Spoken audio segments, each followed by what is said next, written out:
বিষাদ সিন্ধু উপন্যাসটি রেখে রিনভি চটচলতি তৈরি হয়ে নিল। আয়ান এসে তাড়া দিয়ে বলল, হয়েছে আপু? হ্যাঁ। অনেক কোথায়? ভাইয়া তো রুমে, ডেকে আনবো? হ্যাঁ। আয়ান দৌড়ে গিয়ে অনেককে সঙ্গে করে নিয়ে এলো। রিনভি ব্যাগ নিয়ে রুম থেকে বের হতে হতে ব্যস্ত হয়ে বলল, আমাদের নিয়ে তো মিতুলদের বাড়ি চলো তো। এই সময় ওই বাড়িতে কেন? জানতে চাইল অনেক। মিতুলের ভীষণ জ্বর। ওর ভাই পারে না, শুধু ফোন দিয়ে কান্না করে। অনেকের একটু খারাপ লাগলো। নিশ্চয়ই সেদিন তার সাথে বৃষ্টিতে ভেজার জন্য জ্বরে ভুগেছে মেয়েটা। সে খারাপ লাগাকে চেপে গিয়ে বলল, তুমি গিয়ে কি করবা? আশ্চর্য, মেয়েটা অসুস্থ, দেখতে যাব না? তোর যেতে আপত্তি থাকলে বল, আমি সিএনজি নিয়ে চলে যাচ্ছি। না না, আপত্তি থাকবে কেন? আমি তো এমনি জিজ্ঞাসা করলাম। দেখলাম হবু ননদের প্রতি তোমার দরদ কেমন। রিনভি চোখ পাকিয়ে তাকালো। অনেক ফিচেল হেসে বলল, নিচে গিয়ে দাঁড়াও, আমি রেডি হয়ে আসছি। টুটুল আচানক মিতুলের রুমে এসে পাউডার, লিপস্টিক, কাজল নিয়ে বিছানায় বসলো। ব্যস্তভাবে বলল, এইদিকে আয় তো মুতকন্যা। মিতুলের মেজাজ বিগড়ে গেল। এমনিতেই মন শরীর কোনোটাই ভালো লাগছে না, তার উপর আবার টুটুলের ফাজলামো। সে বেজায় বিরক্ত হয়ে বলল, ভাইয়া তুমি যাও তো এখান থেকে, আমার ভালো লাগছে না। মিতুলের কথাকে পাত্তা না দিয়ে হাতে পাউডার নিয়ে টুটুল এগিয়ে এলো। বলল, আয় তোকে একটু সাজিয়ে দেই। মিতুল মুখ সরিয়ে নিয়ে চিৎকার করে মাকে ডাকলো। মমতা বেগম ভয় পেয়ে দৌড়ে এলেন। কোনো কিছু না শুনে গড়গড় করে বলা শুরু করলেন, কি হয়েছে মা, শরীর খারাপ লাগছে? তোমার ছেলেকে নিয়ে যাও। কি শুরু করছে এগুলো? টুটুলের দিকে তাকিয়ে বললেন। কি হয়েছে? টুটুল নিরপরাধের মতো বলল, কিছুই করিনি মা, আমি তো ভালো বুঝে ওকে একটু সাজাতে চেয়েছি। মিতুল রেগেই বলল, কেন? বিয়ে আমার? তোর না হোক, 2 দিন পর আমার তো বিয়ে হবে। নির্ভে আসছে আমার 2 শালাবাবুকে সাথে নিয়ে। ওরা এসে যদি তোর ওই সাতচন্নি মার্কা মুখটা দেখে তাহলে ভয় পাবে না? নির্ভীর কথাবার্তায় তো গ্রিন সিগন্যাল পাচ্ছি, তাই শর্ত অনুযায়ী আমার একটা শালাবাবু তো তোকে দেব। এখন ওরা ভয় পেয়ে কেউ যদি তোকে বিয়ে করতে রাজি না হয়? না। মিতুল হতাশ। তার ভাইটা এমন কেন? সবসময় কেন তার পিছনে এভাবে লেগে থাকে? সে মায়ের দিকে তাকিয়ে দেখলো মা মিটিমিটি হাসছে। কার কাছে সে দুঃখের কথা বলবে? তার রাগ করারও ভাষা নেই। সে গায়ে কাঁথা দিয়ে শুয়ে বলল, তোমরা প্লিজ যাও, যাও এখান থেকে। কেউ গেল না, বরং রিনভিও এসে উপস্থিত হলো তার 2 ভাইকে নিয়ে। না চাইতো মিতুলকে তখন স্বাভাবিক হতে হলো। হাসি মাখা মুখে ওদের সঙ্গে কথা বলল। বেশ কিছুক্ষণ সময় রিনভি মিতুলের সঙ্গে রুমে থেকে বলল, এখন তাহলে তুমি রেস্ট নাও বাবু। বাবু ডাক শুনে মিতুল অপ্রস্তুত হয়ে তাকালো সবার দিকে। বিশেষ করে অনেকের জন্যই সে বেশি লজ্জা পাচ্ছে। অনার্স পড়ুয়া মেয়ে বাবু হয় কি করে তার মাথায় ঢোকে না। যদিও রিনভি আপু হয়তো আদর করেই ডেকেছে, কিন্তু তবু কেমন জানি। মমতা বেগম ওদেরকে খাওয়ার জন্য ডাকতে এলেন।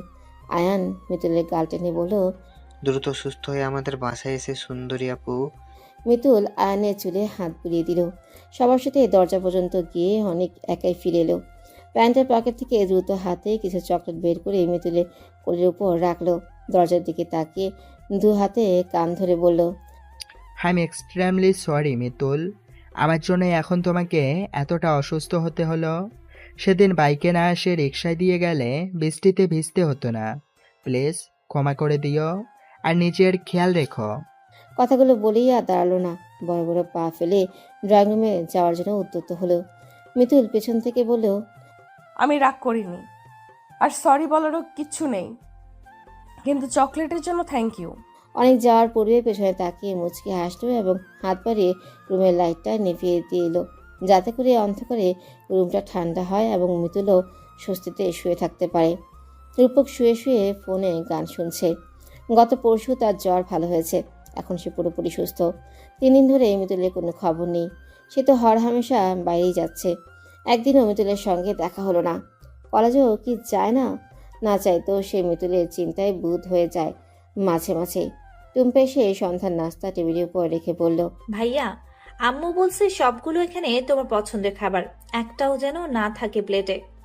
রূপক ভাবলো টুম্পাকে দিয়েই তো মিতুলের খোঁজ নেওয়া যায়। মিতুল স্বার্থপর হতে পারে, কিন্তু সে তো আর তার মতো নয়। সে শোয়া থেকে উঠে বসে বলল। টুম্পা শোনো। টুম্পা চলেই যাচ্ছিল, ফিরে তাকিয়ে বলল, খবরদার, এখন আর কোনো কাজ দেবে না। আমার অনেক পড়া বাকি আছে, পড়তে বসতে হবে। কোনো কাজ দেব না, শুনে যা। টুম্পা কাছে গিয়ে বলল, বলো। মিতুলকে 3 দিন ধরে দেখি না। কি হয়েছে রে ওর? টুম্পা সহজ সরল ধরনের মেয়ে, ওর মধ্যে কোনো প্যাচ নেই। তাই রূপকের হঠাৎ করে মিতুলের খোঁজ নেওয়াটা সন্দেহের দৃষ্টিতে দেখল না। তার স্বভাবসুলভ শান্ত ভঙ্গিতে বলল, দেখবে কিভাবে? আপুর তো ভীষণ জ্বর, কলেজেও যায় না এখন। বলিস কি? হ্যাঁ, গতকাল আন্টির সাথে ছাদে দেখা হয়েছিল, তখন আন্টি বলল। ও আচ্ছা, যা পড়তে বস। টুম্পা চলে যাওয়ার পর রূপক দোনামোনায় পড়ল। মিতুর অসুস্থ শুনেও কি তার একবারও দেখতে যাওয়া উচিত নয়? আর সে যাওয়ায় বাড়ির মানুষরা যদি অন্য কিছু ভাবে? মিতুল শুয়ে শুয়ে এপাশ ওপাশ করছে, ঘুম আসছে না, কিছু ভালো লাগছে না। অনেকটা মাত্রই চলে গেল। টুটুল গেছে এগিয়ে দিতে। কবে যে ডিনভির সাথে ভাইয়ের বিয়েটা হবে, শুয়ে শুয়ে সে জল্পনা কল্পনা করছিল। ফোনের রিংটোনে বেজে ওঠে তখন। Unknown number. মিতুল রিসিভ করে সালাম দিল। আসসালামু আলাইকুম। আসসালামু আলাইকুম। ওয়ালাইকুম আসসালাম। আমি নওশাদ। মিতুল স্তব্ধ হয়ে গেল। বেশ অনেকক্ষণ পর শান্ত কণ্ঠে বলল, বলেন। কেমন আছো? আলহামদুলিল্লাহ ভালো আছি, আপনি? ভদ্রতাসূচক সেও জানতে চাইল। ভালো আছি আলহামদুলিল্লাহ। রায়ের কাছে শুনলাম তুমি অসুস্থ, জ্বর কমেনি? কমেছে একটু। মেডিসিন নিচ্ছ? হ্যাঁ। খেয়েছো? না। কখন খাবে? পরে। সাধারণ কথাবার্তা শেষ, এরপর আর কি বলা যায়? মিতুল তো সেভাবে কোনো রেসপন্সও করছে না যে নওশাদ কথা আগাবে। আচ্ছা, ক্যাফেতে বসা ছেলেটি কে ছিল জিজ্ঞেস করবে? অনেকই বা মিতুলের কি হয়, এসব প্রশ্ন জিজ্ঞেস করার অধিকারও তো তার নেই। মিতুল যদি জিজ্ঞেস করে বসে কেন সে এসব জানতে চাইছে, তখন সে কি উত্তর দেবে? এর যথার্থ উত্তর কি তার কাছে আছে? নওশাদকে নিশ্চুপ হতে দেখে মিতুল বলল, কিছু বলবেন? না, এমনি খোঁজ খবর নেওয়ার জন্যই ফোন করেছিলাম। ঠিক আছে স্যার, আমি তাহলে এখন রাখছি। মিতুল শোনো। কি? কাফে তোমার সাথে ওই মেয়েটা কে ছিল? মিতুল উত্তর দেওয়ার আগেই তার ঘরের দরজায় এক পুরুষ মানবের ছায়া পড়ল। টুটুল তো বাসায় নেই, বাবাও অফিসে। তাহলে এই মানবকে? তার পিছু ছোট এক বাচ্চারও অবয়ব। মানবটি বলে উঠল, মিতুল আছো? রূপক। হাত বাড়িয়ে রূপকই লাইটটা জ্বালালো। এর সাথে সীমান্ত। রূপক বলল, আসবো ভেতরে? আমি আপনাকে কল করছি। বলি ফোনের লাইন কেটে দিল মিতুল। স্মিত হেসে রূপককে বলল, আসুন। রূপক আর সীমান্ত ভেতরে এলো। সীমান্ত বসেছে বিছানায়, রূপক চেয়ারে। পুরো রুমটায় একবার চোখ বুলিয়ে রূপক বলল, টুম্পার কাছে শুনলাম তুমি অসুস্থ। একটু। মুখ দেখে মনে হচ্ছে বেশ ভালোই ভোগ পোহাতে হচ্ছে। মিতুল মৃদু হাসলো। রূপক বলল, মেডিসিন নিচ্ছ ঠিক মতো? হ্যাঁ। সেদিন বৃষ্টিতে না ভিজলে আজ বিছানায় পড়ে থাকতে হতো না। জবাব দেওয়ার মতো কোনো উত্তর মিতুলের নিকট নেই। সে চুপ করে রইল। রূপকও বলার মতো আর কোনো কথা খুঁজে পাচ্ছে না।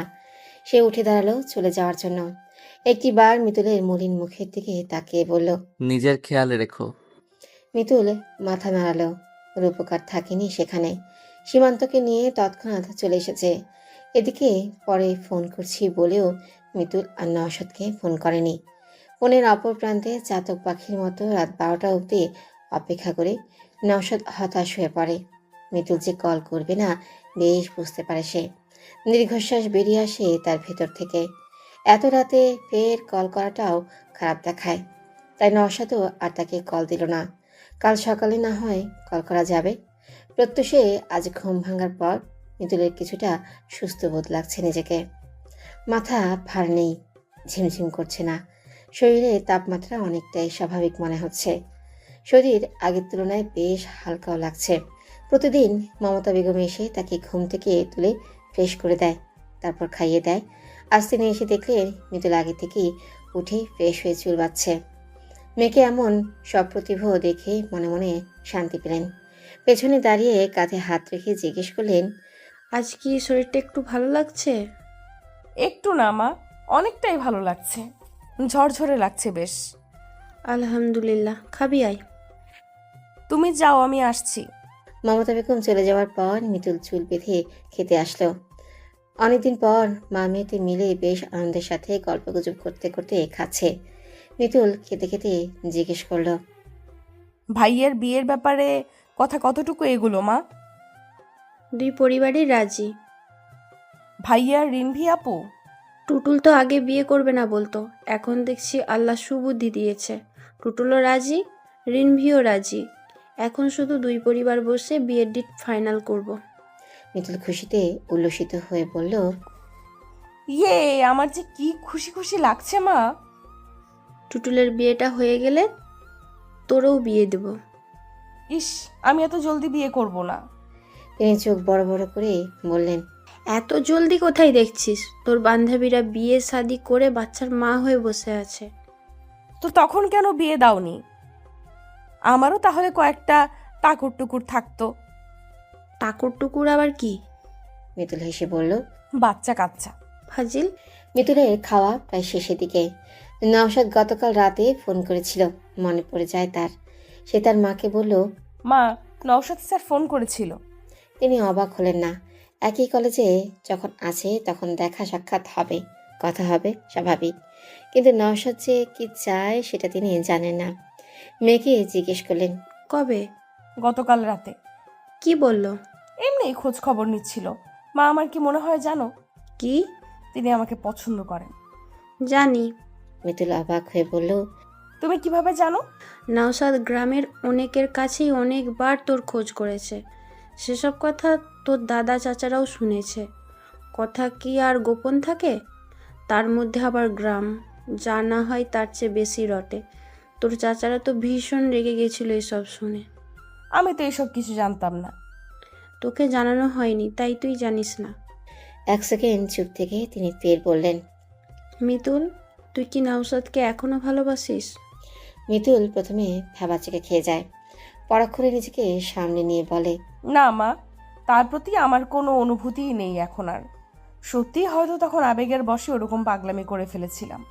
তোর বাবা কিন্তু জেনে বুঝেই তোকে এই ভার্সিটিতে ভর্তি করিয়েছে। টাকার দিক তাকায়নি।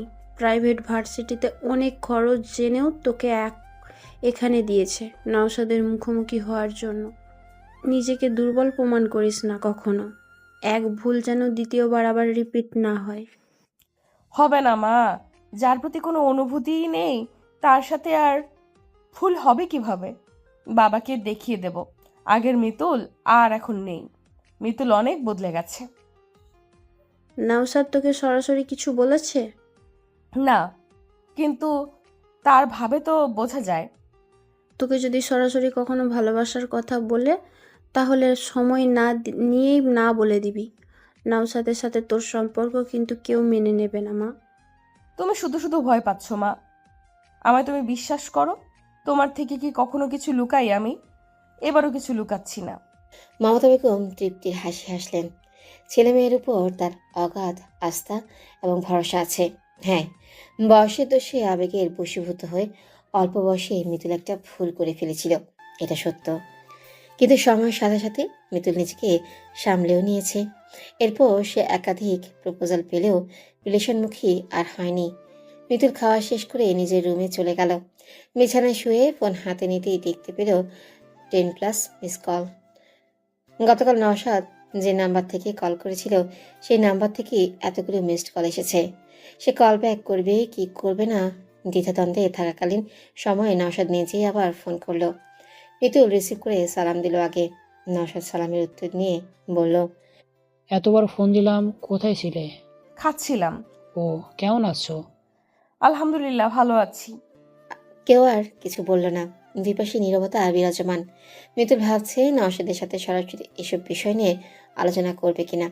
সেধে এসব কথা তোলাটাও তো কেমন জানি লাগে। নওশাদ তখন নিজে থেকেই বলল, মিতুল, দেখা করতে পারবে? কেন? তোমাকে কিছু কথা বলার আছে। এছাড়া অনেকদিন হলো দেখি না তোমাকে। নওশাদের সাথে কথা রাখতে নয়, বরং মিতুল চাচ্ছে ঘটনা বেশি দূর আগানোর আগেই শেষ করতে। আর এজন্যই খোলামেলা কথা বলা প্রয়োজন। ফোনে বলার চেয়ে মুখোমুখি বসে কথা বলাটাই মিতুলের নিকট যুক্তিসঙ্গত মনে হলো।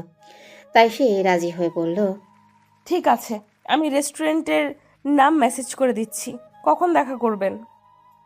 আমরা একসাথে লাঞ্চ করতে পারি? মিতুল কয়েক সেকেন্ড মন থেকে বলল, ওকে, তাহলে দুপুর 12:30টায় চলে আসবেন। Thank you Mitul. রাখছি। বলেই মিতুল ফোন কেটে দিল। ঘড়ির দিকে তাকিয়ে দেখল সকাল 10টা বাজে। এখনো হাতে অনেক সময় আছে। এই সময়টুকুতে কি করা যায়? ছাদে যাবে? না থাক, একটা মুভি দেখা যাক। সে ল্যাপটপ নিয়ে বসল। ইউটিউবে সার্চ দিয়ে লাভ মকটেল মুভিটা দেখা শুরু করে। 12টা যখন বাজলো তখন ল্যাপটপ বন্ধ করে গোসল করতে চলে যায়। রেডি হয়ে বের হওয়ার সময় মমতা বেগম জিজ্ঞেস করেন, কোথায় যাচ্ছিস? একটু বাইরে যাচ্ছি মা, ঘরে থেকে বোর হয়ে যাচ্ছি। সুস্থ হতে না হতেই বাইরে যাওয়া শুরু করেছিস? কার সাথে দেখা করবি? মিতুল আমতা আমতা করে বলল, কারোর সাথে না তো, এমনি একটু ঘুরবো। তুই আমাকে পেটে ধরেছিস নাকি আমি তোকে পেটে ধরেছি? মা, সেই পুরনো ডায়লগ। যাচ্ছিস যা, দেরি যেন না হয়। ঠিক আছে, আমি যাব আর আসবো। সাবধানে গাড়ি দেখে রাস্তা পার হবি। ঠিক আছে মা, তুমি এত চিন্তা করো না তো। মিতুল জুতা পায়ে দিয়ে বেরিয়ে পড়ল। রেস্টুরেন্টে পৌঁছতে পৌঁছতে প্রায় 1টা বেজে যায় তার। নশাদ আগে থেকেই বসেছিল।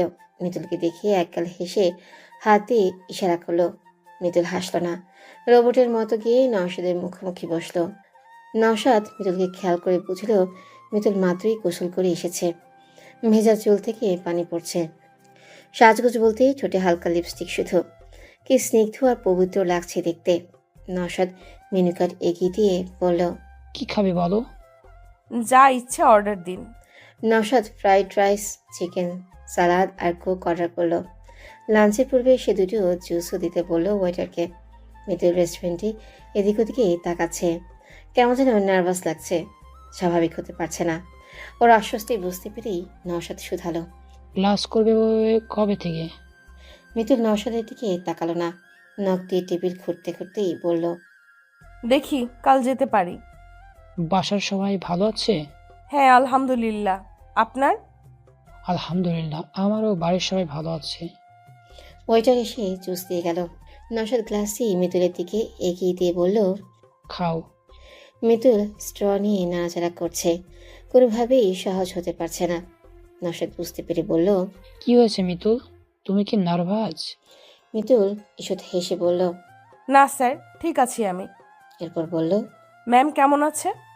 নওশাদ যার পর নাই অবাক হয়ে বলল, কোন ম্যাম? আপনার ওয়াইফ। নওশাদ হেসে বলল, এখনো তো বিয়েই করলাম না, ম্যাম আসবে কোথা থেকে? ও, তুমি কিন্তু গতকাল বলনি সেদিন ক্যাফের সাথে কে ছিল তোমরা?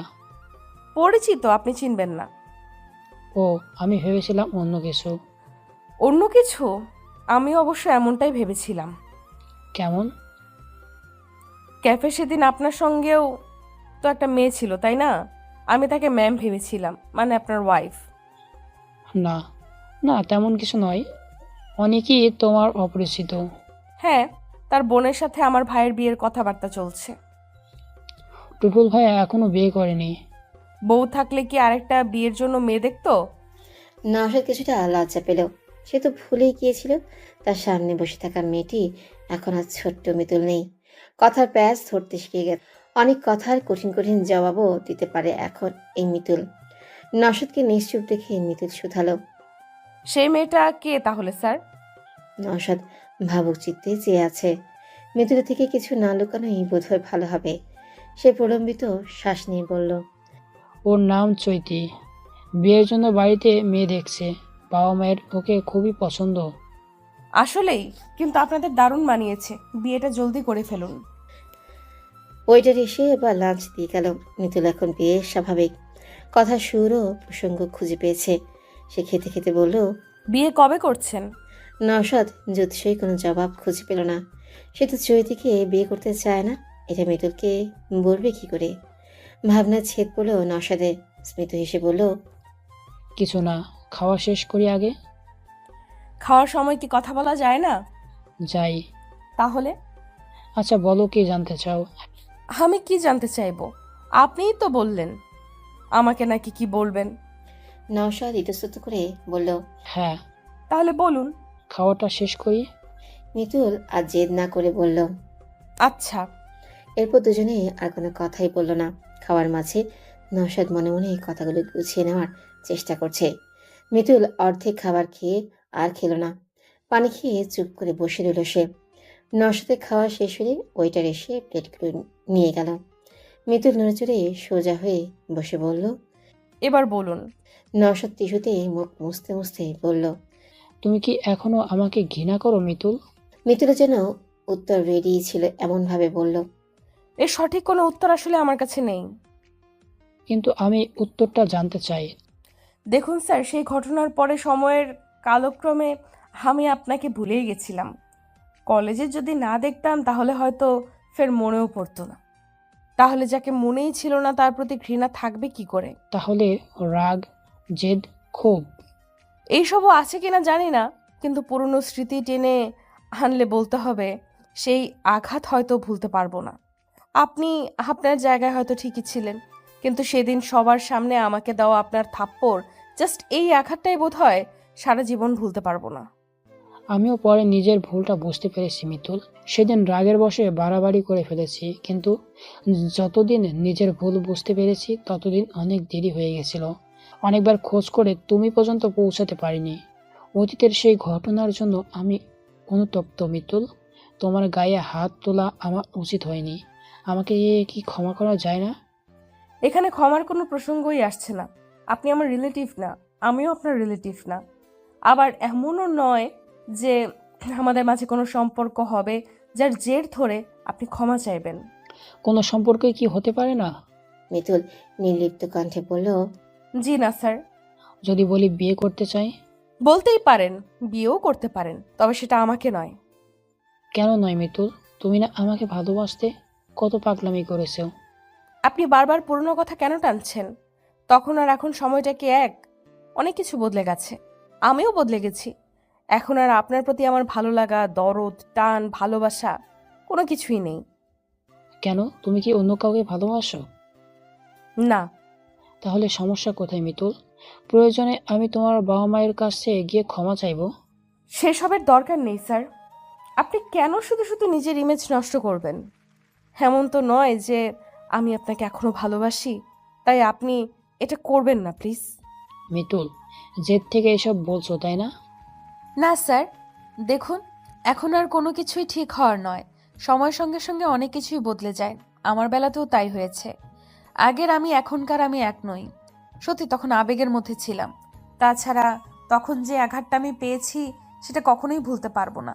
তার চেয়েও বড় কথা, আমার পরিবার কোনো দিনই এই সম্পর্ক মেনে নেবে না, এবং আমি নিজেও আপনার সঙ্গে কোনো সম্পর্কে জড়াতে চাই না। তাই ভালো হয় আপনি আমার আশা ছেড়ে দিন। আপনার বাবা মা যাকে পছন্দ করেছে তাকেই বিয়ে করে নিন।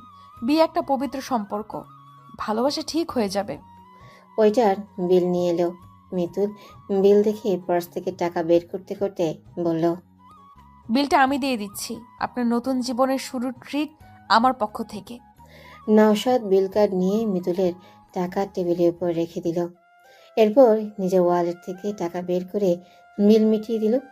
মিতুলের টাকাগুলো ফেরত দিয়ে বলল, লাঞ্চের ইনভাইট আমি করেছিলাম, কাজেই বিল দেওয়াটা আমারই দায়িত্ব। মিতুল কাঁধ ঝাঁকিয়ে বলল, বেশ, নেক্সট টাইম তাহলে চৈতি ম্যামকে সাথে নিয়ে আসবেন। সেদিনের বিলটা কিন্তু আমার। নওশাদ নড়েচড়ে বসে অস্থির হয়ে বলল, সিরিয়াস হও প্লিজ, মজা করো না কোনোভাবেই। কি সম্ভব নয়? কি? আমাদের সম্পর্ক? না, কোনোভাবেই সম্ভব নয়। একবার ভেবে দেখো। এখনই কোনো উত্তর দেওয়ার প্রয়োজন নেই, তুমি সময় নাও। আমার সময় লাগবে না, আমি ভেবেচিন্তেই যা বলার বলেছি। এরপর সে ঘড়িতে সময় দেখে বলল, এখন উঠতে হবে, দেরি হলে মা চিন্তা করবে আবার। নওশাদ করুণ দৃষ্টিতে তাকিয়ে ডাকলো, মিতুল। মিতুল চেয়ার ছেড়ে উঠে দাঁড়ালো। নওশাদের করুণ দৃষ্টি, বিষাদিত কণ্ঠস্বর সমস্ত কিছুকে অগ্রাহ্য করে মৃদু হেসে বলল, সময় থাকতেই চৈতি ম্যামকে বিয়ে করে নিন। পুনরায় যেন আর ভুলের জন্য আফসোস না করতে হয়, খেয়াল রাখবেন। শুভকামনা রইল আপনাদের জন্য। আসছি স্যার। নওশাদের আর বলার কিছুই নেই। কী বা বলবে? স্পষ্টভাষী মিতুল তো যা বলার তা স্পষ্টভাবেই বলে গেল। মিতুল আর পিছু ফিরেও তাকায়নি। সরাসরি কথা বলার পর মনে হচ্ছে মনের উপর থেকে একটা ভার নেমে গেছে। নওশাদ স্যার যেমনই হোক, তার আত্মসম্মান বোধ প্রচুর। ছোটবেলায় তো মিতুল এমনটাই দেখে এসেছে।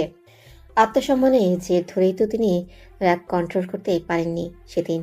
সম্মানের আঘাত তিনি মানতে পারেননি বলেই তিনি মিতুলের গায়ে হাত তুলেছেন। সেদিন যার এত আত্মসম্মান ছিল আজও নিশ্চয়ই আছে।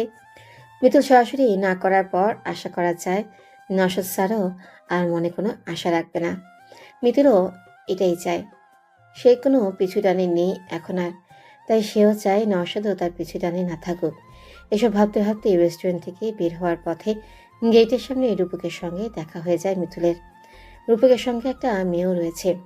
মিতুল এবং রূপক দুজন দুজনকে দেখে মুখোমুখি দাঁড়িয়ে পড়ে। আগন্তুক কোনো পাখি এসে যেন মন কারণে হঠাৎ করেই বলে গেল, মিতুল এখান থেকে চলে যা। মিতুল ডাকে সাড়া দিল। রূপকে সম্পূর্ণ এড়িয়ে সে রেস্টুরেন্ট থেকে বের হয়ে গেল। রূপক একবার ঘাড় ফিরিয়ে পেছনে তাকিয়ে মিতুলকে চলে যাওয়া দেখল, কিন্তু কিচ্ছু বলল না। বাড়ি ফিরে মিতুল পার্স সোফায় রেখে টান টান হয়ে শুয়ে পড়ল।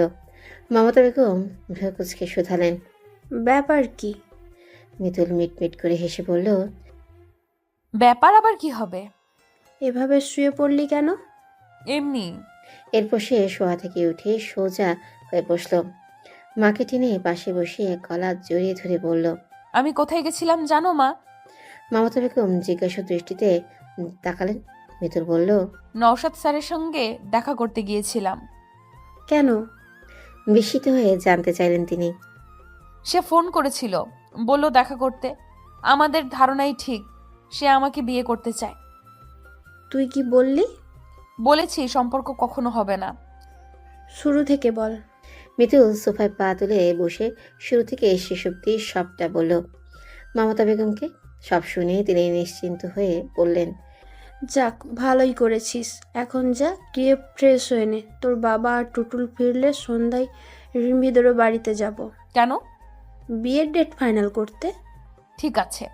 সন্ধ্যায় তৈয়ব রহমান অফিস থেকে ফিরে আগে গ্রামে ফোন করলেন। দাদা এবং চাচাদের সাথে আলাপ আলোচনা করে বেরিয়ে পড়লেন রিনবিদের বাড়ির উদ্দেশ্যে। ওই বাড়িতেও আজ লোক সমাগম অনেক বেশি। সবাই বেশ উৎসাহ এবং আগ্রহ নিয়ে টুটুলকে দেখছে। সঙ্গে তারা মিতুলকেও পলকহীন দৃষ্টিতে তাকিয়ে দেখছিল। টুটুলের কেমন লাগছিল জানি না, তবে সবার এমন চাহনিতে বেশ গুটিয়ে যাচ্ছিল সে তার ভাইয়ের পাশে জড়সড় হয়ে বসল। আয়ান এসে দখল করলো তার পাশের জায়গা। মিতুলের চেয়ে আয়ান বয়সে বড় হলে বোধহয় নির্ঘাত মিতুলকে সে প্রেম নিবেদন করত। নাস্তা পানি খাওয়া হলে ছেলে মেয়েদের আলাদা জায়গায় পাঠিয়ে দেওয়া হলো। ড্রয়িং রুমে এখন সব মুরব্বীরা বসে আছেন। টুটুল আর রিনভিকে কথা বলার জন্য ছাদে পাঠানো হলো। যদিও নতুন করে আর কিছুই বলার নেই, ওদের সঙ্গে মিতুল আর আয়ানও আছে। আসার পর থেকে অনেকের দেখা পাওয়া যায়নি, হয়তো বাড়িতেই নেই। তাকে তো নিশ্চয়ই দেখা হতো। হাঁটাহাঁটি করার সময় অনেক চলে এলো, চোখে মুখে হাসির ঝিলিক। মিতুলকে দেখে তার হাসি প্রশস্ত হলো। মিতুলও অনেককে দেখে মৃদু হাসলো। অনেক এগিয়ে এসে বলল, হাই, কেমন আছো? মিতুল মাথা নাড়িয়ে বলল, ভালো। আপনি? আমি তো খুব ভালো আছি। তাই? এত খুশির কারণ? কি? আপুর বিয়ে বলে কথা, খুশি হব না? তুমি খুশি নাও তোমার ভাইয়ের বিয়ের জন্য? অনেক বেশি খুশি। আমিও। দুজনে একসঙ্গেই হাসলো। অনতি দূরে দাঁড়িয়ে থাকা বোন এবং হবু দুলাভাইকে দেখে অনেক মুচকি এসে বলল, দুজনকে খুব সুন্দর মানিয়েছে তাই না, বলো? মিতুলও সেদিকে তাকিয়ে বলল, ভীষণ। তারপর শুধালো, আপনি এতক্ষণ কোথায় ছিলেন? ও। এদিকে অনেক আয়ান এবং মিতুল গল্প করছিল, আর অন্যদিকে টুটুল এবং রিনভি। বড়দের কথাবার্তা শেষ হলে নিচে ওদের ডাক পড়ল। তাদের কথা শুনে জানা গেল বিয়ের ডেট ঠিক করা হয়েছে আগামী মাসের 5 তারিখ শুক্রবার। সবাই একসঙ্গে মিষ্টি মুখ করলো। অনেকদের বাড়ি থেকে ফিরতে ফিরতে রাত 11:30 বেজে গেল মিতুলদের। রাতে ওই বাড়ি থেকে খেয়ে এসেছে বলেই খাওয়া দাওয়ার ঝামেলা আপাতত নেই। বাড়িতে ফিরে ফ্রেশ হয়ে যে যার মতো করে শুয়ে পড়ে। পরদিনও মিতুলের ভার্সিটি যাওয়া হলো না। মমতা বেগমও জোর করেননি। বাবা বলে দিয়েছেন একেবারে সুস্থ বোধ করলেই যেন ক্লাসে যায়, কিন্তু তাই বলে পড়ায় ফাঁকি দেওয়া যাবে না। ক্লাস পড়াগুলো বাড়িতে বসেই কমপ্লিট করতে বলেছেন তিনি। মিতুলও তাই সকালে ঘুম থেকে উঠে ফ্রেশ হয়ে পড়তে বসেছে। সে চেয়ারে বসলেও তার পা দুটো টেবিলের উপর রাখা, বই কোলের উপর রেখে গুনগুন করে পড়ছিল। মমতা বেগম চা আর পাওয়াটা নিয়ে এসে বললেন, এগুলো কেমন ধরনের বসা? স্বাভাবিক সভ্য মেয়েদের মতো বসে পড়তে পারিস না? মিতুল পড়া থামিয়ে বলল, না, আমার এভাবে বসে পড়তেই ভালো লাগে। পানামা। মিতুল পা নামিয়ে বসল। মা খাবার টেবিলের উপর রেখে আবারও চলে গেলেন। সেদিকে একবার তাকিয়ে বই বন্ধ করে বিছানায় রাখলো মিতুল। চায়ের কাপ হাতে নিয়ে ফের টেবিলের উপর পা রাখলো। মিতুল, ভট পুরুষালী কণ্ঠস্বর শুনে হকচকিয়ে দরজার দিকে তাকালো মিতুল। রূপক দাঁড়িয়ে আছে। তড়িঘড়ি করে টেবিল থেকে পা নামিয়ে সোজা দাঁড়িয়ে গেল সে। অস্পষ্ট স্বরে বলল, আপনি? তোমায় দেখতে আসলাম। কেন? আমি কি চিড়িয়াখানার কোনো প্রাণী নাকি যা আমায় দেখতে আসতে হবে? বলছি, তার আগে কি আমি রুমে আসতে পারি? মিতুল মুখের উপর না করতে পারল না। হুম। রূপক রুমে প্রবেশ করে চেয়ার টেনে বসলো। তখনই রুমে এলো সীমান্ত। মিতুলকে দেখে বলল, তোমার জ্বর কমেছে আন্টি? মিতুল স্মিত হেসে বলল, হ্যাঁ। তোমার নাকি বিয়ে? মিতুল ভেবা চেকে খেয়ে রূপকের দিকে তাকালো। রূপক হেসে বলল, তোর আন্টি না, আঙ্কেলের বিয়ে। এরপর সে মিতুলের দিকে তাকিয়ে বলল, টুটুল ভাইয়ার নাকি বিয়ে ঠিক হয়েছে। হ্যাঁ। আন্টি তাই গিয়েছিল আমাদের ফ্ল্যাটে। মা ভাবি সবাই গল্প করতে এলো, ভাবলাম আমিও এসে একবার তোমার খবর নিয়ে যাই। সাংবাদিক নাকি আপনি যে খবর নেবেন? সব কথার এত ডাবল মিনিং বের করো কেন? সোজা কথাকে কোনোভাবেই সোজাভাবেই নিতে পারো না? মিতুল দমে গেল। রূপক টেবিল থেকে মিতুলের একটা বই নিয়ে উল্টে পাল্টে দেখতে বলল, গতকাল রেস্টুরেন্টে কি একাই গিয়েছিলে? আপনি জেনে কি করবেন? কিছুই না, এমনি জানতে চেয়েছি। একাই গিয়েছিলাম, তবে অন্য একজনের সাথে দেখা করতে। কার সাথে? স্যারের সাথে। মিতুল লুকালো না, সত্যিটাই বলল। রূপক চোখ দুটো বড় বড় করে বলল, কি, স্যারের সঙ্গে? স্যারের সঙ্গে রেস্টুরেন্টে দেখা করতে গেছিলে? হ্যাঁ তো? ছি ছি, আমি তোমায় কত ইনোসেন্ট ভাবতাম। স্যারের সাথে নিশ্চয়ই কোনো চক্কর চলছে। বাজে কথা বলবেন না তো। দরকার ছিল তাই দেখা করেছি। দেখা করলেই চক্কর চলে নাকি? আপনার সাথেও তো একটা মেয়ে ছিল, আমি কি কিছু বলেছি? ওই হ্যালো, ওই মেয়ে আমার বন্ধুর গার্লফ্রেন্ড। ছি ছি, আমি আপনাকে কত ভদ্র ভাবতাম, আর আপনি কিনা শেষমেশ বন্ধুর গার্লফ্রেন্ডের সঙ্গে। রূপক বুঝলো মিতুল তাকে পেঞ্চ মেরে কথাটা বলেছে। সে বড় শ্বাস নিয়ে বলল, আমাকে আগে কথা শেষ করতে দাও। রেস্টুরেন্টের বাইরে একটা ছেলে ফোনে কথা বলছিল, খেয়াল করেছিলে? ওটাই আমার বন্ধু। ওদের নিউ রিলেশন, তাই ট্রিট দিতে আমায় নিয়ে গিয়েছিল। মিতুল ভেংচি কেটে বলল, কি জানি বাবা, সত্যি মিথ্যা আপনিই ভালো জানেন। বিশ্বাস না হলে চলো, মিট করিয়ে দিচ্ছি। আমার বিশ্বাস অর্জন করে আপনার লাভ কি? রূপক কাঁধে নাচিয়ে বলল, কোনো লাভ নেই, জাস্ট নিজের দিক থেকে স্বচ্ছ থাকলাম। মিতুলের ডাক পড়লো। তখন ড্রয়িং রুমে রূপকের মা টিয়া বেগম ডাকছেন। ডাক শুনে ছুটে চলে গেল মিতুল। টিয়া বেগমকে সে সাংঘাতিক লেভেলের ভয় পায়। মিতুলের ভাষ্যমতে হাসি কি জিনিস তা এই মহিলা জানেই না। স্বাভাবিকভাবেই কথা বললেও মনে হয় রাজ্যের সমস্ত রাগ কথায় ঠেলে বলতেছে। মিতুল যথাসম্ভব হেসে বিনয়ী স্বরে বলল, আপনি ভালো আছেন আন্টি? টিয়া বেগম বললেন, ভালো আছি। তোমার জ্বর সেরেছে? জি আন্টি। তাহলে টুম্পার সঙ্গে একটু লাইব্রেরিতেও যাও তো, ওর কিছু বই কেনা লাগবে। আমাকে ছাড়া তো কোথাও যায় না, আর শরীরটা ভালো লাগছে না, ম্যাজ ম্যাজ করছে কেমন যেন। মিতুল প্রথমে টুম্পার দিকে তাকালো, পরে তার নিজের মায়ের দিকে। অনুমতির প্রত্যাশা মুখের উপর তো আর কাউকে না বলা যায় না, তাই মমতা বেগম রাজি হয়ে বললেন, যা একটু ঘুরে ফিরে আয়, কয়েকদিন ধরেই তো রুমে আটকা পড়ে আছিস। অনুমতি পেয়ে মিতুল হেসে টুম্পাকে বলল, তুমি আমার ঘরে এসে একটু বসো, আমি রেডি হয়ে নেই। আচ্ছা আপু। বলেই টুম্পা মিতুলের সঙ্গে মিতুলের রুমে গেল। তার আগেই সীমান্ত আর রূপক বেরিয়ে গিয়েছিল। মিতুলের রেডি হতে সময় লাগলো না, 10 মিনিটের মধ্যেই ওরা রেডি হয়ে বেরিয়ে পড়ে। বাড়ি থেকে বের হয়ে মেইন গেটের কাছে রূপককে দেখতে পায় ওরা। দেখেই বোঝা যাচ্ছে সেও তৈরি হয়ে বের হয়েছে। টুম্পা তাই জিজ্ঞেস করলো, কোথাও যাচ্ছে নাকি ভাইয়া? রূপক চোখ থেকে সানগ্লাস খুলে শার্টের কাছে গলায় ঝুলিয়ে বলল। হ্যাঁ, তোদের সাথে। টুম্পা বিস্মিত হলো, চোখ দুটো বড় বড় করে বলল, গতকাল যে কত কান্নাকাটি করলাম, তখন তো রাজি হওনি, তাহলে এখন কেন যাবে? এখন তো তোমাকে আমার প্রয়োজন নেই, আমার সাথে এখন মিতুল আপু আছে। রূপক কোমরে 2 হাত গুজিয়ে বিরক্ত হওয়ার ভান ধরে বলল, তখন তো আর জানতাম না মা না গিয়ে তোকে একা পাঠাবে। একা কোথায়, মিতুল আপু তো আছে।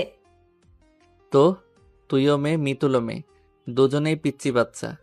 আজকাল রাস্তাঘাট মানুষজন কোনোটাই ভালো না। ভাই হয়েছি, আমার একটা দায়িত্ব আছে না? আসছে আমার দায়িত্ববান ভাই। মিতুল টুম্পাকে থামিয়ে বলল, লিসেন, আমি কোনো পিচ্চি বাচ্চা নই। অনার্সে পড়া একটা মেয়ে কখনো বাচ্চা হতে পারে না। বয়স কি মানুষের শরীরে লেখা থাকে নাকি? তোমার হাইট দেখো তো, এইটুকুন সাইজ। আমার ওয়েট অনুযায়ী হাইট একদম পারফেক্ট আছে। আমি শর্ট নই, আপনিই বেশি লম্বা। এখন বেশি কথা না বলে ভাইয়ের দায়িত্ব পালন করেন, রিক্সা ডেকে আনেন। রূপক আরেকটু ঝগড়া করত, কিন্তু দমে গেল সে। এগিয়ে গিয়ে একটা রিক্সা নিয়ে এলো। রূপক বসেছে এই রিক্সার উপরে, ওর সামনে টুম্পা এবং টুম্পার পাশে বসেছে মিতুল। রূপকের এভাবে রিক্সার উপরে উঠে বসার অভ্যাস নেই অনেক বছর যাবৎ, তবু সে ভাবসাব নিয়ে বলল, পড়ে যেতে পারো, আমাকে ধরে বসো। মিতুল কিছু বলল না। কিছু দূর আগাতেই রূপকের ভাব সব ফুটা বেলুনের মতো চুপসে যেতে লাগলো। রিক্সা যখন ভাঙাচোরা রাস্তা দিয়ে যাচ্ছিল, রূপক তখন চিৎকার করে ওঠে। হাই হাই, পড়ে গেলাম। ওই মামা থামো, মরে গেলাম। ওর হম্বিতম্বি ও চিৎকার চেঁচামেচিতে রিক্সাওয়ালা বাধ্য হয়ে রিক্সা থামালো। মিতুল এবং টুম্পা একসাথে জানতে চাইল। এটি কি হলো? রূপক অস্থির হয়ে টুম্পাকে সরিয়ে বলে, আগে সর তুই, আমায় নামতে দে। ওরা নামার পর মিতুলও বাধ্য হয়ে নেমে গেল। রূপক রিক্সাওয়ালাকে পুরো ভাড়াই বুঝিয়ে দিয়ে বলল, আপনি চলে যান মামা, আমরা সিএনজি করে যাব। মিতুল বিরক্ত হয়ে বলল, এটি কি হলো? এই মাঝ রাস্তায় আপনি সিএনজি কোথায় পাবেন? এত বড় শহরে সিএনজির অভাব হবে না? আমার বসতে অসুবিধা হচ্ছিল, দেখলে না? তোমাকে কে বলেছিল আসতে ভাইয়া? আমি আর মিতুল আপু তো পারতাম যেতে। ওরে ঘরের শত্রু বিভীষণ, ভাইয়ের দুঃখ না বুঝে উল্টো ব্লেম দিচ্ছিস। টুম্পা এবং মিতুল দুজনেই বিরক্ত হয়ে চুপ করে দাঁড়িয়ে রইল। অনেকক্ষণ অপেক্ষা করেও ফাঁকা সিএনজি পাওয়া গেল না। টুম্পা মেজাজ দেখিয়ে বলল, ধুর, এভাবে দাঁড়িয়ে থাকার চেয়ে হেঁটে যাওয়াই ভালো। আমি হাঁটছি, চাইলে তোমরাও আসতে পারো। টুম্পা হাঁটা শুরু করার পর মিতুল আগুন গরম দৃষ্টিতে তাকায় রূপকের দিকে। রূপক অসহায়ের মতো মুখ করে বলে, টুম্পা একা চলে যাচ্ছে, চলো আমরাও হাঁটি, সামনে একটা না একটা সিএনজি পেয়েই যাব, দেখবে। রাগে মিতুল কথা বলার ভাষাই হারিয়ে ফেলেছে। সেও হাঁটা শুরু করে। রূপকও পাশাপাশি হাঁটছে আর টুম্পাকে ডাকছে। টুম্পা ডাক উপেক্ষা করে নিজের মতো করে হেঁটেই যাচ্ছে। ওকে ডাকতে ডাকতে রূপক কিছুটা এগিয়ে গিয়েছিল। যখন দেখলো থামছে না, তখন পিছু ফিরে মিতুলকে বলল। কি জেডি দেখেছো? মিতুল তখনও চুপ করে রইল। কয়েক সেকেন্ডের ব্যবধানে রূপককে কেমন যেন নার্ভাস দেখালো। সে মিতুলকে বলল, তোমার ফোনটা মুখের সামনে ধরো তো। কেন? ভেউ কুচকে জানতে চাইল মিতুল। আগে ধরো। বলবেন তো কেন? দেখো তো তুমি। কিছুই তো দেখা যাচ্ছে না। কাজলও তো ল্যাপটাই নেই। লিপস্টিক, চুলের স্টাইল সবই তো ঠিকই আছে, তাহলে সমস্যাটা কোথায়? সে বিরক্ত হয়ে বলল, সরি, ঠিক আছে। কি দেখবো? রূপক হতাশ ভঙ্গিতে বলল, কিছু না, আসো। হাঁটতে হাঁটতেই মিতুল আরেকবার ফোনটা মুখের সামনে ধরল। খুঁটিয়ে খুঁটিয়ে মুখ দেখতে গিয়ে তার নজর পড়ল কাঁধের দিকে। জামার ভেতরে পড়া ইনারের ফিতা বের হয়ে আছে। এটা দেখে যতটা না বিস্মিত হয়েছে, তার চেয়ে বেশি তার অস্বস্তি এবং লজ্জা লাগছে। এটা কি রূপকের চোখেই পড়তে হলো? টুম্পার চোখে পড়লে কি হতো? ইস, কি লজ্জাজনক অপ্রীতিকর ঘটনা। লজ্জার পাশাপাশি রূপকের সেন্সও ভালো লাগলো মিতুলের। সেই সঙ্গে মনে মনে সে কৃতজ্ঞতাও প্রকাশ করলো। যতটা অসভ্য, বদ, বর্বর এই ছেলেকে সে ভেবেছিল ততটাও নয়। কিন্তু আর একবারও এরপর সেই রূপকের মুখের দিকে তাকায়নি। লজ্জায় একদম স্থবির হয়ে আছে। ভাগ্য ভালো থাকাতে একটু হাঁটার পরই একটা সিএনজি পেয়ে গেল ওরা। যদিও ভাড়া বাড়তে দিতে হবে, তথাপি রূপক রাজি হয়ে গেল। নতুবা দুই রমণী রোশনালে তো ধ্বংস হয়ে যাবে। লাইব্রেরিতে বই কেনা শেষ হলে রূপক ওদের রেস্টুরেন্টে নিয়ে যায়।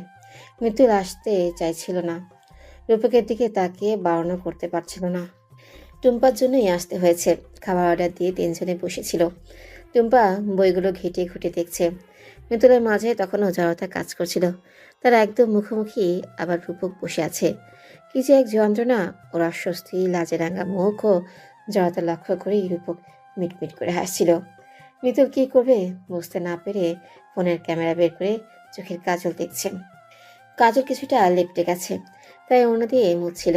রূপক আর দৃষ্টিতে তাকিয়ে গুনগুন করে গান গাওয়া শুরু করো। तुझ में नेशा है तो बिल्कुल अफीम है। সৌন্দর্য সবসময় মানুষের চোখে থাকে না। আসল সৌন্দর্য মন দিয়ে উপলব্ধি করতে হয়। মন থেকে লক্ষ্য করলে বাহ্যিক রূপ মনে ধরে না। মনে তখন মানুষটার প্রতি একটা টান আসে, অনুভূতি আসে, অন্যরকম অনুভূতি। আর তাই তো এখন নওশাদও মনের দোলাচলে ভুগছে। চৈতি মিতুলের তুলনায় সুন্দর। গায়ের রং নজর কাড়া, ফর্সা, স্বভাবে ভীষণ সহজ সরল। কিন্তু মিতুলের মাঝে আলাদা টান আছে, মায়া আছে, যেটা চৈতির প্রতি নওশাদের নেই। হাজার ইতিউতি করেও নওশাদ এখনো কোনো সিদ্ধান্তে আসতে পারেনি চৈতির ব্যাপারে। চৈতির মাঝে অবশ্য কোনো তাড়াহুড়া নেই। সে তার মতো দিব্যি আছে। তার হাতে যেন অফুরন্ত সময় আছে নওশাদের জন্য। নওশাদ আতখাওয়া সিগারেট নিভিয়ে ফেলে দিল। কোনো কিছুই ভালো লাগছে না, কোনো কিছুতেই মনও বসছে না। হঠাৎ করেই যেন সব বদলে গেল। সবটা এখন ফিকে, রংহীন লাগছে তার নিকট। জানালার সামনে দাঁড়িয়ে আকাশপানে তাকিয়ে সে মনে মনে বলে, তুমি যেভাবে ভালো থাকতে চাও সেভাবে ভালো থাকো মিতুল। একবার ভুল করে তোমার জীবনের সুন্দর অনেক সময় নষ্ট করে ফেলেছি। এবার আর কোনো ভুল করতে চাই না, শুধু তুমি ভালো থাকলেই হবে। অনেক অপেক্ষা প্রতীক্ষার পর টুটুলো রণবীর বিয়ের ডেট চলে আসে। বিয়ের সব বন্দোবস্তের শুরু থেকেই রূপক টুটুলের সাথেই ছিল। বাড়ির ছেলের মতো সমানভাবে কাজ করেছে। বাড়ি ভর্তি মানুষজন, অবসর নিয়ে বসে থাকার ফুসরত নেই। মিতুলের বান্ধবী এবং কাজিনদের নিয়ে এক রুম দখল করে রেখেছে। সেখানে সবাই মিলে দরজা বন্ধ করে নাচছে, গাইছে। কিছুক্ষণ বাদে বাদে আবার সবার একত্রে হাসির শব্দ ভেসে আসছে। টুটুল তখন বাহির থেকে এসে ড্রয়িং রুমে বসেছে। সঙ্গে রূপক এবং আরো কয়েকজন বন্ধু ছিল। মিতুলদের হই হুল্লো শুনে টুটুল উঠে গেল। দরজায় নক করে অনেকক্ষণ ডাকার পর দরজা খুলল মিতুল। ভীষণ ব্যস্ততা দেখিয়ে বলল, কি হয়েছে? টুটুল বেশ ভরকে গেল। না জানি রাজ্যের সব কাজ নিয়ে তার বোন কি ব্যস্ত। কিছুটা বিরক্তের সাথে বলল, এত চেঁচাচ্ছিস কেন সবাই? কই চাচাচ্ছি, আমি গান গাইছি। গান গেয়েছিলে নাকি? হায় আল্লাহ, আমার মনে হচ্ছিল কতগুলো রাম ছাগলের ছানা চিউ চিউ করছিল। ফালতু কথা বলো না তো। কেন ডেকেছো সেটা বলো। তোদের গানটা বন্ধ কর, স্থির থাক। বাড়িতে এত কাজ পড়ে আছে, সেগুলো করছিস না কেন? যা সবাই মিলে কাজ কর। ডিয়ার ভাইয়া, তোমার বিয়ে, তুমি কাজ করো, আমরা পারবো না। বলে দরজা আটকে দিল মিতুল। টুটুল রাগ করে ড্রয়িং রুমে এসে বসলো। আবার ওদের কথোপকথন এখানে উপস্থিত সবাই শুনেছে। টুটুল দম নিয়ে বলে, এই মেয়ে যার জীবনে যাবে তার জীবন ভাজা ভাজা। বাকিরা হাসলেও রূপক কাশলো। মিতুলদের বাড়ি থেকে বেশ কিছু জন মানুষ রিনভির বাসায় যাবে। টুটুলেরও ভীষণ ইচ্ছে ছিল যাওয়ার। ওদের সাজে রিনভিকে কেমন লাগছে দেখা যেন চোখ মন প্রাণ অস্থির হয়ে আছে। মনের বাসনা বড় শখ করেই রিনভির নিকট প্রকাশ করেছিল টুটুল। কিন্তু রিনভির কাটকাট জবাব, এসব আদিক্ষেতা তার পছন্দ নয়। বন্ধু বান্ধব আত্মীয় স্বজন হাসবে, মজা নেবে, এসব তার সহ্য হবে না। আগতা মন খারাপ হলেও টুটুল রিনভির কথা মেনে নিয়েছে। টুটুল যাবে না বলে মিতুলও যেতে চাইছিল না, কিন্তু কাজিনদের জন্য তার সিদ্ধান্ত স্থির রইল না। টুটুলও বুঝিয়ে সুঝিয়ে পাঠিয়ে দিয়েছে। গাড়িতে ওঠার পর বারংবার করে রূপকে বলেছে ওদেরকে যেন সাবধানে নিয়ে যায় আর তাড়াতাড়ি ফিরে আসে। রূপকও আশ্বস্ত করেছে টুটুলকে। বিপত্তি বাঁধল মাঝপথে। গাড়িটা হঠাৎ করেই নষ্ট হলো। মেজাজ তুঙ্গি উঠে গেল মিতুলে। সে রাগে চিরমির করতে করতে কাজিনদের কিছুক্ষণ বকাবকি করলো। রূপক ড্রাইভারের পাশে সিটে বসেছিল। মিতুলের রাগারাগি এতক্ষণ সে ভিউ মিররে দেখছিল। এবার পিছু ফিরে তাকে জিজ্ঞেস করলো, কি হয়েছে তোমার, এত রেগে আছো কেন? মিতুল শান্ত কিন্তু শক্ত কণ্ঠে বলল, কিছু না। বাইরে বেরোবে? মিতুল নিশ্চুপ। রূপক বলল, বাইরে বের হও, গাড়ি ঠিক হয়ে যাবে, সময় লাগবে না। ততক্ষণে তোমার মেজাজও ঠান্ডা হবে, এসো। টুম্পা মিতুলের গায়ে হাত বুলিয়ে বলল, হ্যাঁ আপু, বাইরে বের হয়ে একটু দাঁড়াও, ভালো লাগবে। মিতুল কেন জানি রাজি হয়ে গেল। বাইরে বের হলো সে, সঙ্গে রূপক। বাকিরা গাড়িতে বসে রইল। তারা মূলত এখন হাইওয়েতে। অবিরতভাবে গাড়ি চলাচল এখানে। দমকা বাতাসে হঠাৎ করে মিতুলের মনে হলো সে একটু দম নিতে পারছে। আসলে সকাল অবধি সবকিছু ঠিকঠাকই ছিল। ভাইয়ের বিয়ে নিয়ে খুশির আমেজেই ছিল। মেজাজ খিটমিটে হয়েছে বিকেল থেকে নওশাদের কল আসার পর। মিতুল ভেবেছিল সরাসরি কথা বলে সবটা বোঝানোর পর আর সে যোগাযোগ করবে না, কিন্তু এরপরও নওশাদ কল করেছিল। এবার অবশ্য বিয়ের ব্যাপারে কিছু বলেনি। সে শুধু মিতুলকে অনুরোধ করেছে প্রতিদিন যেন 1 মিনিট হলেও তার সাথে কথা বলে। মিতুল এরকম যোগাযোগও চায় না। কোনোভাবেই সে ফের বিপদ টেনে আনতে চায় না। সে চায় না নওশাদের প্রতি দুর্বল হতে। হ্যাঁ, কথা সত্য যে নওশাদের প্রতি তার কোনো অনুভূতি অবশিষ্ট নেই, কিন্তু মনুষ্য মন মেঘের মতো, কখনো কালো আধারে ঢাকা তো কখনো শুভ্র তুলোর মতো, কখন বদলে যায় কোনো বিশ্বাস নেই। রূপক মিতুলের চোখের সামনে তুলি বাজাতেই মিতুল হক চুকিয়ে যায়। অন্য মানুষকে থাকাতে একটু বেশি ঘাবড়ে গেছে। পরক্ষণেই তার কপালে ভাঁজ পড়ল। ভীষণ বিরক্ত দেখালো তাকে। রূপক দুহাত বগল দাবা করে গাড়ির সাথে হেলান দিয়ে দাঁড়িয়ে জিজ্ঞেস করল, সত্যি করে বলো তো আমায়, তোমার কি হয়েছে? বললাম তো কিছু হয়নি। মিথ্যা বলছো কেন? কে বললো আমি মিথ্যা বলেছি? তোমার চোখ বলছে তুমি মিথ্যা বলছো। বাবা, আপনি দেখি চোখের ভাষাও পড়তে পারেন। চোখ দেখলে সত্যি মিথ্যা বোঝা যায়। তাই? আমি তো বুঝি না।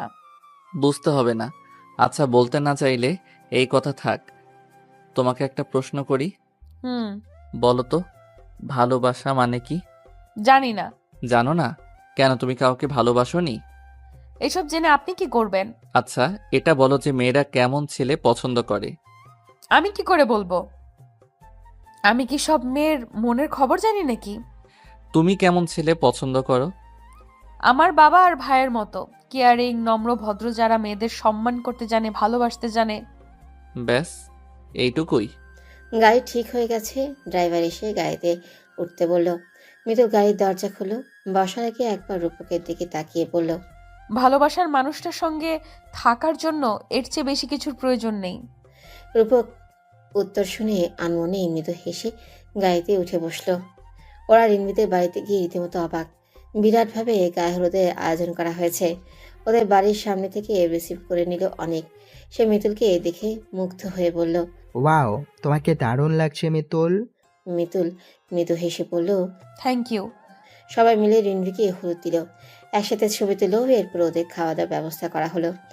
ওরা অবশ্য হলুদ দিয়ে চলে আসতে চেয়েছিল, কিন্তু তার হয়নি। অনেক এবং ওর কাজিনরা খাবার সার্ভ করছিল। মিতুল অনেককে বলল, আপনিও আমাদের সঙ্গে বসুন। অনেক হেসে বলল, না, আমি পরে খাবো, এখন একটু ব্যান্ডের আদর যত্ন করে খাওয়াই। অনেকে রসিকতা শুনে সবাই হাসলো। মিতুলকে খাবার দেওয়ার সময় ফিস ফিস করে বলল, তাড়াতাড়ি খাওয়া শেষ করো, কথা আছে তোমার সাথে। কি কথা? এখানে বলা যাবে না, পরে বলবো, আগে খাওয়া শেষ করো। মিতুলের সব ভালো লাগে, শুধু এই অর্ধেক কথা শুনলেই মেজাজ চটে যায়। পরেই যদি বলতে হয় তাহলে আগে অর্ধেক কথা বলার প্রয়োজন কি? একেবারে বললেই তো হয়ে যায়। কি বলবে না বলবে কৌতূহলে পেটের মধ্যে পাকাচ্ছে। খাওয়াও হলো না ঠিক মতো। সবার আগে খাওয়া শেষ করে অনেকের সাথে একটু আড়ালে গেল সে। জানতে চাইলেও, এবার বলেন। আসো আমার সাথে। কোথায়? আগে আসো, তারপর বলছি। মিতুলকে একদম ছাদের কর্নারে নিয়ে গেল অনেক। মিতুল প্রশ্নবিদ্ধ দৃষ্টিতে তাকিয়ে আছে। অনেক বলল, একটু ওয়েট করো। এরপর সে ফোন বের করে কাউকে কল করে কিছু একটা বলল। মিতুল ঠিকমতো অবশ্য শুনতে পায়নি। ফোন কাটার পর সে বলল, কি? দাঁড়াও বলছি। মিতুল চুপ করে দাঁড়িয়ে রইল। মিনিট দুয়েক পর অনেকের চোখে মুখে হাসি ফুটে উঠল। মিতুলের দিকে তাকিয়ে হেসে বলল, meet my girlfriend Tisha. Mitul কিছু বুঝে ওঠার আগে হাত বাড়িয়ে একটা মেয়েকে কাছে নিয়ে দাঁড় করালো অনেক। তিশা হেসে মিতুলের উদ্দেশ্যে বলল, হাই। মিতুলও হেসে বলল। হ্যালো। অনেক পরিচয় করিয়ে দিয়ে বলল, এটাই আমার একমাত্র বেআইন, যাকে না দেখেই তুমি হিংসে করা শুরু করেছিলে। মিতুল বেশ অবাক হয়ে বলল। আমায় হিংসে? অনেক হেসে বলল, আর বলো না, তোমরা মেয়েরা যে এত জেলাসি কেন? তিশা যখন শুনলো যে আপুর বিয়ে ঠিক হয়েছে আর মিষ্টি একটা ননদও আছে, তখন থেকেই কোথায় কোথায় শুধু তোমাকে নিয়ে খোঁটা দেয়। আমিও রাগানোর জন্য আরও বেশি বেশি ওর কাছে তোমার প্রশংসা করতাম। মিতুল কি করবে বুঝতেই পারছে না। তার হাসা উচিত নাকি গোমরা মুখ করে রাখা উচিত? এমন সিচুয়েশনে মানুষ করেই বা কি? সৌজন্য রক্ষার্থে স্মিত হাসল শুধু। পরিস্থিতি স্বাভাবিক করতে অনেক মিতুলকে জিজ্ঞেস করলো, আমার হবু বউ কেমন বেআইন? এবার মিতুল হেসেই বলল, দারুণ, মাশাআল্লাহ। দেখতে হবে না কার পছন্দ? পাঞ্জাবির কলারটা টেনে ভাব নিয়ে বলল অনেক। মিতুল খেয়াল করে দেখলো তিশা এখন লজ্জা পাচ্ছে। লজ্জারাঙ্গা মুখটা দেখতে কি দারুণ লাগছে। দুজন কি বেশ মানিয়েছে একসাথে। টুম্পা মিতুলকে খুঁজতে খুঁজতে এখানে চলে এসেছে। তুমি এখানে? ফোন আনোনি কেন? জানতে চাইলো টুম্পা। কি হয়েছে? চলে যাবে সবাই এখন, আসো। মিতুল তিশাকে বলল, আপু বিয়েতে তো আসবেনি, পরে না হয় সময় নিয়ে আড্ডা দেবো, কেমন? আর আমাদের বাসায় কিন্তু আপনার দাওয়াত রইল। তিশাও মিষ্টি করে হেসে বলল, অবশ্যই, একদিন সময় করে কিন্তু আমাদের বাসায়ও যেতে হবে। আচ্ছা আপু, আসছি। সাবধানে যেও। অনেক তিশাকে বলল, তুমি থাকো, আমি ওদের এগিয়ে দিয়ে আসি। ঠিক আছে। সেই দরজার কাছে এগিয়ে দেখলেও রূপক দাঁড়িয়ে আছে। বাকিরা সবাই আগে গাড়িতে গিয়ে বসেছে। শুধু সে, রূপক আর টুম্পা পাখি। গাড়িতে বসে ঘুম ঘুম ধরে গেল মিতুলের। ঘুমের ঘোরে খেয়ালই নেই যে তার চোখে কাজল আছে। সে ঘুমের তালে চোখ ডলা দেওয়াতে কাজল, আইলাইনার সব নষ্ট হয়ে গেল। বাড়ি ফিরে ভেতরে যাওয়ার সময় রূপক পিছু ডাকলো তাকে। মিতুল দাঁড়িয়ে জিজ্ঞেস করলো, কি? রূপক একটা টিস্যু নিয়ে মিতুলের কাজল মুছে দিতে দিতে বলল, কি অবস্থা করেছো দেখেছো একবার? তোমার এক চোখে এখন আইলাইনার আছে, অন্য চোখে নেই। রুমে গিয়ে আইলাইনার দিও আবার। মিতুল স্থির নির্বাক। তার কথা বলার ভাষা নেই। বুকের ভেতর কেমন যেন ড্রিম ড্রিম আওয়াজ হচ্ছে। এমন হচ্ছে কেন? রূপক এতটা কাছে বলে? টুটুলো রিনভির বিয়ের পর মিতুলদের বাড়িতে যেন নতুন করে সুখ ও খুশির ডালা নিয়ে সঙ্গে করে নিয়ে এসেছে রিনভি। এত সহজে যে বাড়ির প্রতিটা মানুষের সঙ্গে মিশে যাবে এটা কেউই ভাবেনি। বিশেষ করে টুটুল তো নয়। রিনভির অ্যাটিটিউড একটু অন্যরকম। এরকম বলেই হয়তো টুটুলের রিনভিকে এত বেশি ভালো লাগে। সকালের নাস্তা রিনভিই বানায়। মামাতা বেগম ঘুম থেকে উঠলেও সে জোর করে রুমে পাঠিয়ে দেয়। একা হাতে সংসার সামলানোর এত গুণ মেটার। মমতা বেগম আশা করেনি যে রিনভি এত সংসারী টাইপের হবে। এই যুগের মেয়েরা তো আর সংসার সম্পর্কে এত কিছু ধারণা রাখে না। হয়তো সময় এবং পরিবেশের সাথে নিজেকে মানিয়ে নেয় একটা সময়। তখন সংসার সামলানো শিখে যায় তারা। আজও সকালে তিনি ঘুম থেকে উঠলেন রিনভিকে সাহায্য করার জন্য। রিনভি বরাবরের মতো দরাজ গলায় বলল, এত বার করে বারণ করার পরও কেন আসেন না? আমার রান্না কি মজা হয় না? মমতা বেগম ব্যস্ত হয়ে বললেন, দেখো তো মেয়ের কাণ্ড। মজা হবে না কেন? বাড়ির সবাই তো তোমার রান্নার প্রশংসা করে। আমি শুধু তোমাকে সাহায্য করতে উঠি, বিশ্বাস করো। কোনো দরকার নেই। এতদিন আমি ছিলাম না, সেটা অন্য হিসেব ছিল। এখন তো আমি আছি। সকালে আপনি আরাম করে ঘুমাবেন, দুপুরে আর রাতে পাশে থাকলেই হবে। যান, গিয়ে শুয়ে পড়ুন। মমতা বেগম হেসে ফেলেন রিনভির মেকি রাগ দেখে। তিনি গাল ছুঁয়ে চুমু খেয়ে বললেন, পাগলি মেয়ে। এরপর চলে এলেন রান্নাঘর থেকে। নিজের রুমে যাওয়ার আগে মিতুলের রুমে উঁকি দিলেন একবার। মিতুল টেবিলে বসে ঝিমিয়ে ঝিমিয়ে পড়ছে। পড়ার প্রতি তার মেয়ের অনাগ্রহ ছোট থেকেই। তবে ক্লাসে পড়া না পারা কিংবা পরীক্ষা ফেল করা এরকম কোনো রেকর্ড মিতুলের নেই। তার মেয়েটা রাগী জেদি যাই হোক না কেন, আত্মসম্মান বোধ প্রবল এবং লজ্জাটা অনেক বেশি। তাই অনিচ্ছা সত্ত্বেও ক্লাসের পড়াগুলো পড়ে ফেলে। এছাড়াও সিলেবাসের পড়াও নিজে থেকেই পড়ে কমিয়ে ফেলে। মিতুলের সাজগোজের প্রতিও কোনো আগ্রহ নেই। অথচ ওর ড্রেসিং টেবিল ভর্তি মেকআপের প্রসাধনী, বিভিন্ন স্কিন কেয়ার প্রোডাক্টস। এর একটাও ব্যবহার করে না, এমনকি কোথাও ঘুরতে গেলেও মেকআপ করবে না। ঝটপট মুখে একটু পাউডার দেবে, ঠোঁটে লিপস্টিক, আর খুব বেশি মনে চাইলে আইলাইনার কিংবা কাজল দেবে। ব্যাস, সাজগোজ বলতে এতটুকুই। স্বাস্থ্য যে মিতুলের ভালো লাগে না বিষয়টা এমনও নয়। সমস্যাটা হচ্ছে অলসতা। অলসতার জন্যই কিছু ইউজ করে না। এই মেয়ে সংসার করবে কিভাবে? ভীষণ অগোছালো তো, নাকি গোছাবে কি? পড়তে পড়তে মিতুলের চোখ যায় দরজার দিকে। মাকে দেখে ভ্রু কুচকে বলে, তুমি ওখানে ভূতের মতো আড়ালে দাঁড়িয়ে আছো কেন? ভয় পেয়ে গেছি আমি। আর কি দেখছো ওভাবে? মমতা বেগম হেসেই রুমে ঢুকলেন। মিতুলের পাশে দাঁড়িয়ে বললেন, দেখছি তোকে, ভাবছি এবার তোর বিয়েটাও দিয়ে দেব। ভালো মানুষের মতো ভাবনাটা মাথা থেকে নামিয়ে ফেলো মা। কেন, বিয়ে করবি না? সত্যি বলতে আমার বিয়ে করতে ইচ্ছে করে না। তোর তো শুধু উল্টাপাল্টা ইচ্ছে। রাজপুত্রের মতো দেখতে একটা ছেলের সঙ্গে বিয়ে দেব। সময় হোক, দেখা যাবে। এখন তুমি যাও, আমার অনেক পড়া বাকি আছে। আচ্ছা, পর। বলেই মমতা বেগম নিজের রুমে চলে গেলেন। ভোর পেরিয়ে সকাল হতেই সবাই রেডি হয়ে খাবার টেবিলে চলে এলো। রেনবি এবং মমতা বেগম সবাই খাবার সার্ভ করে নিজেরাও খেতে বসলো। তৈব রহমান টুটুলকে এত সকালে দেখে জিজ্ঞেস করলেন, তুমি এই সময়ে যে, তোমার ছুটি কি শেষ? টুটুল খেতে খেতে জবাব দিল, না, জরুরি একটা কাজ আছে। মমতা বেগম বললেন, তোর এখন জরুরি কাজটা যে রাখতো, রিনভিকে নিয়ে দূরে কোথাও ঘুরে আয় কয়দিন। দূরে কোথাও বলতে তিনি হানিমুনকে মিন করেছেন ইনডিরেক্টলি। ছেলে মেয়ের সামনে হানিমুন শব্দটা কেমন যেন অস্বস্তিকর লাগে। টুটুল বলল, আমি নির্ভীকে বলেছি, ও এখনো কোনো প্লেস চুজ করেনি। মমতা বেগম এবার রিনভিকে শুধালেন, কি ব্যাপার, কোথায় যাবে বললি না কেন? আমি এখনো কনফিউজড মা, দেখি কাল পরশু জানাবো। খেতে খেতে সবাই বিভিন্ন বিষয় নিয়ে আলাপ আলোচনা করলো। আরও মন কেমনের দিনগুলো অন্যরকম, আগের মতো যেন আর কোনো কিছুই নেই। অবশ্য ভবিতব্য সম্পর্কে পূর্বে কেই বা জানতে পারে। রূপক নিজেকে এবং নিজের মনকে নিয়ে ভীষণ দ্বিধায় আছে। আজকাল মিতুলের জন্য তার ভীষণ অস্থির লাগে। মিতুলকে দেখা তৃষ্ণা মেটে না। যতক্ষণ পাশে থাকে ততক্ষণই যেন দুনিয়ার সমস্ত সুখ সে অনুভব করতে পারে। দূরে গেলেই মন আকুল হয়ে পড়ে। মিতুলের মাঝে অবশ্য তেমন কোনো ভাবনা নেই। টুটুলের বিয়ে উপলক্ষে মিতুলের সঙ্গ পাওয়ার সুযোগ তার সবচেয়ে বেশি হয়েছিল। গা হলুদের রাতে মিতুলের চোখের কাজল মুছে দেওয়ায় মিতুলের মাঝে যে অস্থিরতা কাজ করছিল সেটা লক্ষ্য করেই রূপকের আরো বেশি ভালো লেগেছিল। তবে মেয়েটা অদ্ভুত, আনরোমান্টিকও বটে। আনরোমান্টিক না হলে কি আর দূরে সরে গিয়ে নিজেই টিস্যু দিয়ে কাজল মুছে? মিতুল এমন কেন করে? সে কি ছেলে হিসেবে মন্দ? তার জানা মতে সে সব দিক দিয়ে ফিট আছে। অনেক মানুষের প্রশংসা কুড়িয়েছে সে। সেই হিসেবে তার নিজের প্রতি আলাদা একটা কনফিডেন্স আছে।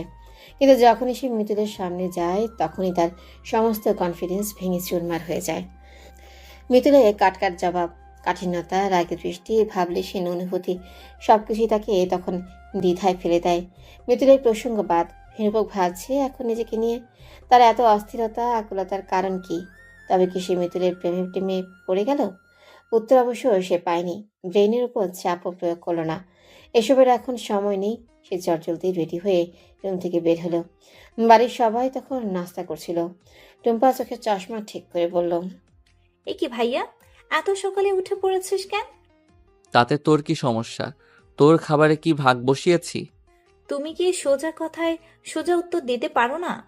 রূপক এসে বলল, পারি, কিন্তু অন্য সবার সাথে, তোর সাথে না। এরপর বাবা মায়ের উদ্দেশ্যে বলল, আমি আসছি। কিন্তু এত সকালে যাচ্ছ কোথায়? জানতে চাইলেন টিয়া বেগম। বন্ধুদের সাথে ঘুরতে যাব মা। রাজকুমার উড়ে এসে বসলো রূপকের কাঁধে। নানা ঝাপটিয়ে বলল, ঘুরু ঘুরু যাবো। না, অনেক দূর যাব, তোকে নেওয়া যাবে না। টিয়া বেগম বললেন, ওকে নিয়ে যাও, আমরাও তো দূরে গেলে নিয়ে যাই, সমস্যা হবে না, জ্বালাবে না। রূপক মনে মনে বিরক্ত হলেও মায়ের মুখের উপর কিছু বলল না। রাজকুমারকে নিয়েই বের হলো। বাড়ি থেকে বেশ কিছুটা দূরে গিয়ে এসে অপেক্ষা করতে লাগলো। রাজকুমার উড়ে উড়ে বলছে, ঘুরু ঘুরু যাবো না। যাব, অপেক্ষা কর। ঘুরু যাবো। হ্যাঁ, যাব। রূপক ঘড়িতে সময় দেখছে। মিতুল এখনো আসছে না কেন? এতক্ষণ তো চলে আসার কথা। ওই তো রিকশায় দেখা যাচ্ছে। সে নিজের ভাবসা বদলালো, মুখটা চিন্তিত বানালো। মিতুলের রিক্সাটা কাছাকাছি আসতেই রূপক হাত নাড়িয়ে রিক্সা থামালো। মিতুল মুখ ভার করে জানতে চাইল,